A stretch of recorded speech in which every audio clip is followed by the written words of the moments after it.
नमस्कार, आप हैं बिहार संवाददाता के साथ और मैं आशुतोष उपाध्याय। देखिए, कल 23 तारीख है और अब ऐसे में कल विपक्षी एकजुटता की बैठक होनी है, लेकिन उससे पहले आज सुबह सुबह ये खबर आई कि बिहार सरकार में मंत्री विजय चौधरी के साले के घर इधर यानी बेगूसराय में ईडी और इनकम टैक्स की छापेमारी चल रही है। लोग कह रहे हैं कि सरकारी तंत्रों का दुरुपयोग जो है वो भाजपा हमेशा से करते हुए आती है। इस पर खास बातचीत करने के लिए राजद प्रवक्ता इराज अहमद जी हमारे साथ उपस्थित हैं। क्या कहिएगा? एक तो बहुत बड़ा, देखिए, सबको पहले से पता था कि भारतीय जनता पार्टी और केंद्र की सरकार जो 23 की बैठक हो रही है उससे घबरा गई है और घबराहट और बौखलाहट में हर वो काम करेगी जिससे कम से कम भारतीय जनता पार्टी को, जो विपक्षी दलों की एका है, उस संकल्प को कमज़ोर किया जा सके। लेकिन भारतीय जनता पार्टी चाहे जितना भी प्रयास कर ले, चाहे जितनी भी कोशिश कर ले, चाहे एजेंसियों का जितना भी इस्तेमाल कर ले, अब देश के सभी विपक्षी दल के नेता और देश की आम आवाम भारतीय जनता पार्टी की राजनीति से ऊब चुके हैं। क्योंकि आप जो बदले की भावना वेंडेटा पॉलिटिक्स के तहत कार्रवाई करते हैं वो अब दिख रहा है और स्पष्ट रूप से दिख रहा है कि आपकी मंशा क्या है, आपकी चाहत क्या है। आप जितनी बार छापेमारी का कार्रवाई करते हैं उसमें कुछ मिलता तो है नहीं। और सबसे बड़ी बात यह है कि जो माननीय सर्वोच्च न्यायालय के पूर्व मुख्य न्यायाधीश रमन्ना साहब ने टिप्पणी की थी कि जो आईटी है, जो ईडी है, जो सीबीआई है, उन एजेंसियों को अपनी विश्वसनीयता बनाए रखने के लिए बेहतर ढंग से काम करना चाहिए और केंद्र सरकार को निर्देशित किया था कि इसके लिए एक आयोग की आवश्यकता है। लेकिन केंद्र सरकार आयोग बनाने की जगह इस तरह से इन एजेंसियों का इस्तेमाल कर रही है जिससे विपक्षी दल को और विपक्षी दल की राजनीति को कहीं ना कहीं प्रभावित किया जा सके। लेकिन चाहे जितना प्रयास कर ले, अब विपक्षी दल डरने वाले नहीं और विपक्षी दल को भी और आम आवाम को भी पता हो चुका है कि जब जब भाजपा कमज़ोर पड़ती है, ईडी, आईटी और सीबीआई का इस्तेमाल करती है और करती रहेगी। देखिए इराज जी, आपका साफ साफ ऐसा मानना है अब आपको भरोसा नहीं है, किसी भी महागठबंधन के लोगों को भरोसा नहीं है सरकारी तंत्रों पर? देखिए, भरोसे का मामला नहीं है, मामला है कि किस तरह से इन एजेंसियों का इस्तेमाल किया जा रहा है, इन एजेंसियों को किस तरह से दुरुपयोग किया जा रहा है, ये दिख रहा है। जब कल बैठक है उससे पहले इस तरह का छापेमारी की कार्रवाई, इस तरह वेंडेटा पॉलिटिक्स, ये समझ में आ रहा है। और ख़ास तौर से जो विपक्षी दल के नेता और कार्यकर्ता होते हैं या उनके समर्थक होते हैं या उनके रिश्तेदार होते हैं, उनके यहाँ छापेमारी की कार्रवाई, और छापेमारी की कार्रवाई में मिलता कुछ नहीं है, सिर्फ बदनाम करना इनका मकसद रहता है। उसके अलावा कोई मामला नहीं है और जब ये मामले अदालतों में जाते हैं तो टिक नहीं पाते हैं। अब तक देश के अंदर 2014 के बाद लगभग 3300 से ऊपर छापेमारी की कार्रवाई की गई, लेकिन इसमें जो कोर्ट में मामले गए तो 0.05% ये मामले टिक पाए और कहीं ना कहीं कन्विक्शन रेट इतना है। ये समझा जा सकता है कि किस तरह से सीबीआई, आईटी, ईडी काम कर रही है।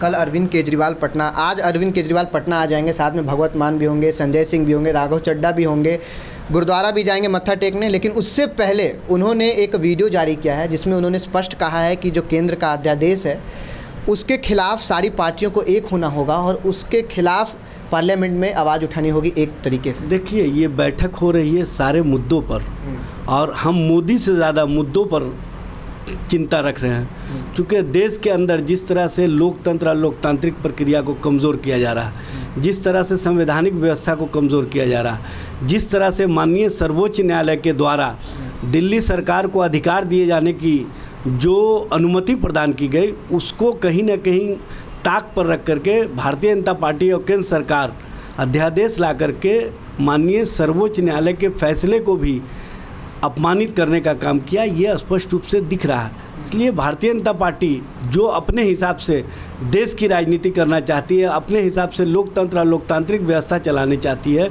वो चलने वाला नहीं है। विपक्ष सजग है और विपक्ष इस मामले में एकजुट है कि किसी भी स्थिति और परिस्थिति में जो भारतीय जनता पार्टी राजनीति कर रही है उस राजनीति को हम चलने नहीं देंगे। एक तरीके से देखेंगे तो मायावती हैं या फिर केसीआर हो गए, उसके बाद से फिर नवीन पटनायक हो गए, ये भी भाजपा विरोधी ही हैं और केंद्र के खिलाफ ही हमेशा से रहे, भले ही सॉफ्ट कॉर्नर कहीं भी रहा हो, लेकिन उन पार्टियों को आप लोगों के द्वारा न्योता नहीं दिया गया, वो शामिल नहीं हो रहे। देखिए, सबसे बड़ी बात यह है कि आपकी राजनीति स्थिरता होनी चाहिए, आपकी सोच स्थिर होनी चाहिए, और आप जिस मकसद के लिए देश के अंदर सभी विपक्षी दल बैठ रहे हैं, उस मकसद में आपकी कितनी ईमानदारी है ये दिखनी चाहिए। इसमें कहीं ना कहीं आप जो अपने आप को अपने हिसाब से राजनीति ढालना चाहते हैं वो चलने वाला नहीं है। सभी अगर भाजपा के खिलाफ हैं तो एक सोच तो बनाना होगा ना।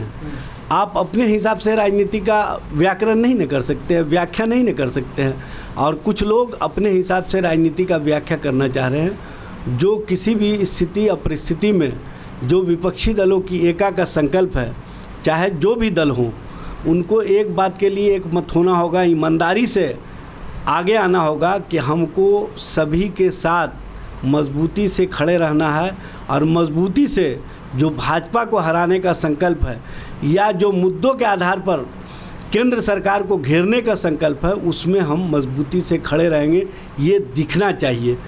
इधर भी और उधर भी की राजनीति करने वाले लोगों को कोई स्वीकार नहीं करते हैं। ये स्पष्ट रूप से आप देखने का काम करेंगे कि जब वो चुनाव का समय आएगा तो उनको फैसला लेना होगा कि इधर रहें कि उधर रहें, क्योंकि देश के अंदर दो ही राजनीतिक विचारधारा, एक अम्बेडकरवादी है और दूसरा गोडसेवादी और सावरकरवादी है। अब इन दो विचारधाराओं में किसके साथ कौन रहता है ये स्पष्ट करना होगा। एक अंतिम प्रश्न, ठग्स ऑफ हिंदुस्तान और चोर चोर मौसेरे भाई, ये टैग लाइन दिया जा रहा है। देखिए, हमारे दो वाले से सर्टिफिकेट की आवश्यकता नहीं है, और किस तरह से हिडेनबर्ग ने उनके मामले को स्पष्ट कर दिया है ये बताने की भी आवश्यकता नहीं है, और कौन चोरी और सीनाजोरी कर रहा है ये दिख रहा है देश को भी। और सबसे बड़ी बात यह है कि जो जुमलेबाज हैं, जो जुमलेबाजी में महारत रखे हुए हैं, जो देश के नौजवानों को 2 करोड़ रोज़गार का वादा करके हर साल 9 साल में 18 करोड़ देना चाहिए, ऑन रिकॉर्ड है 7,22,100 भारत सरकार के आंकड़े के अनुसार।